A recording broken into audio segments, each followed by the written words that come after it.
LeBron James is a Los Angeles Laker. After years of unsuccessful attempts to grab the top free agent on the market, the Lakers finally get their man. A 4-year, $154 million deal for the 33-year-old who has won 3 NBA championships. If you had told me 2 years ago that LeBron James would end up in a Laker uniform and Kyrie Irving would end up in a Celtics uniform, I would think that you're high off of some type of mushrooms. But today, it has been official that LeBron James has joined the Los Angeles Lakers. And in this video, I'm going to talk about how LeBron's decision to go to the Lakers impacts basically the entire NBA. So you guys sit back and relax. But the first people that we're going to talk about here is the organization of Cleveland and all the Cleveland Cavaliers fans that I'm pretty sure are sad because they lost one of the greatest players in NBA history and the best player in the world today in LeBron James. And look, I understand the sadness, I understand the frustration, how annoyed some of you are that this has happened not once but twice. But you guys have to understand that players move on. This whole thing about loyalty that you see from players like Kobe and things like that, these players are not going to sit back and just allow themselves to waste their prime years, or in LeBron's case, some of his elite years and some of the best years of his career on a team that, realistically speaking, won't make the finals next year. So at the end of the day, if you were LeBron, what would you do? And when it comes to the organization, look, LeBron has delivered his promise, and that's another thing to the fans as well. He's delivered his promise. He said he was going to bring back a championship. He never said multiple. Of course, he would have liked to bring back multiple, but he promised a singular championship back to the city of Cleveland, and y'all should be happy that you even got that. And y'all still do have Kevin Love, and I know that is basically a joke, and he's a meme at this point. But look, Kevin Love is a solid player. He can give you a 20 and 10. You have an all-star in Kevin Love. You just drafted Colin Sexton, who I think can be a solid player with the right pieces around him, especially some shooters, which y'all need to get him. But then you also have Ty Lue, which is a huge question mark to some people, but the thing about Ty Lue now is we're gonna see if he was really a bad coach like the media portrayed him and a lot of fans said he was, or if he's a good coach that was just really under the hold of LeBron. So when it comes to the Cavaliers' future, it's really just wide open at this point. But look, it can only get better because you lost the best player in the world, and that's probably the worst thing that can happen to any team in the NBA. So just look at the positives and don't let the negatives completely turn you off as a fan, and don't just jump on LeBron's team and say I'm a LeBron fan, because that's the most annoying stuff that I've ever seen in my life. But moving on to the next thing that we're going to talk about, or should I say the next organization that it affects, obviously we got to talk about the Lakers, because look, the Lakers, man, I gotta talk about how LeBron is going to fit on this team, because according to LeBron, and or should I say according to the reports, he didn't need another star to be there for him to sign with the Lakers. So that must mean one of two things. Either A, his family is really that important because they do have a house in LA, so maybe that just really was a big factor for him and his family will be comfortable living in Los Angeles. They've lived there before.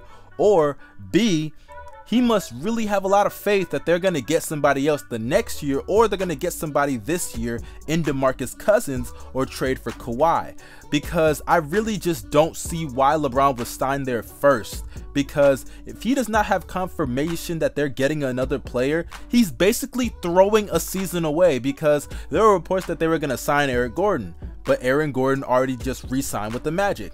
There are reports that they're pursuing DeMarcus Cousins, but DeMarcus may stay with New Orleans, or maybe might get traded to Washington in a sign and trade or something like that. I highly doubt that's going to happen, but it is a possibility.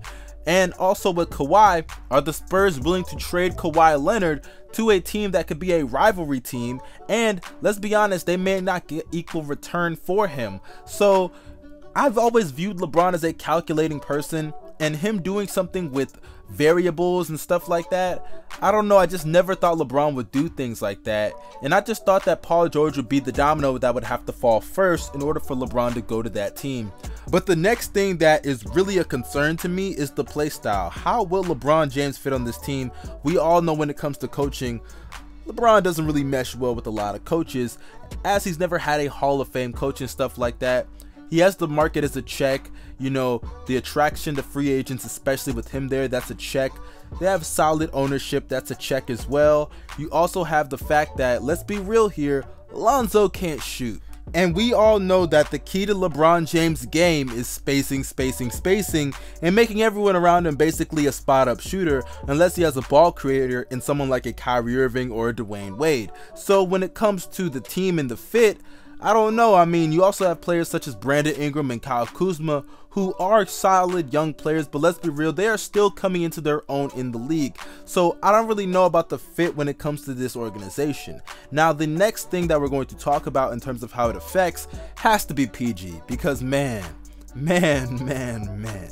PG, what the hell, bruh? Why did you not just go to LA? Because look, I'm not a Laker fan, for everybody that's gonna say that in the comments, because I know that's what people are gonna say, but PG made a huge mistake. Not even just LA, you have teams like Philly that you could have gone to, but why not LA? PG would have been the perfect 1B to LeBron's 1A, and maybe he wanted to stick it out and win a championship in OKC and play with Russell Westbrook, who's one of his best friends.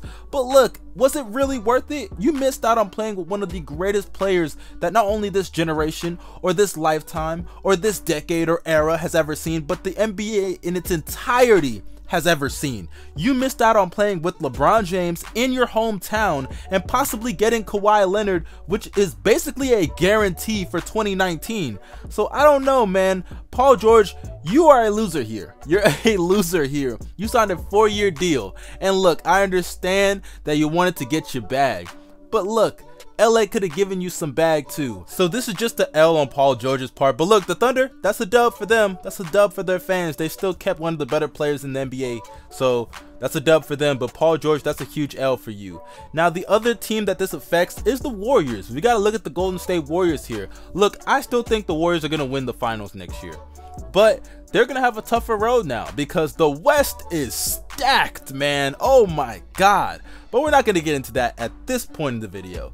But when it comes to the Golden State Warriors, look, I understand that they are the best team in the league, but that can change, especially when you consider what they can do in 2019, because let's say they don't get DeMarcus Cousins. If they just straight up sign Kawhi Leonard next year, because they can do that, look, that's a big deal because they will have LeBron, Kawhi, who knows how Lonzo can develop, Kuzma, Ingram, and I'm not even saying that team can beat Golden State.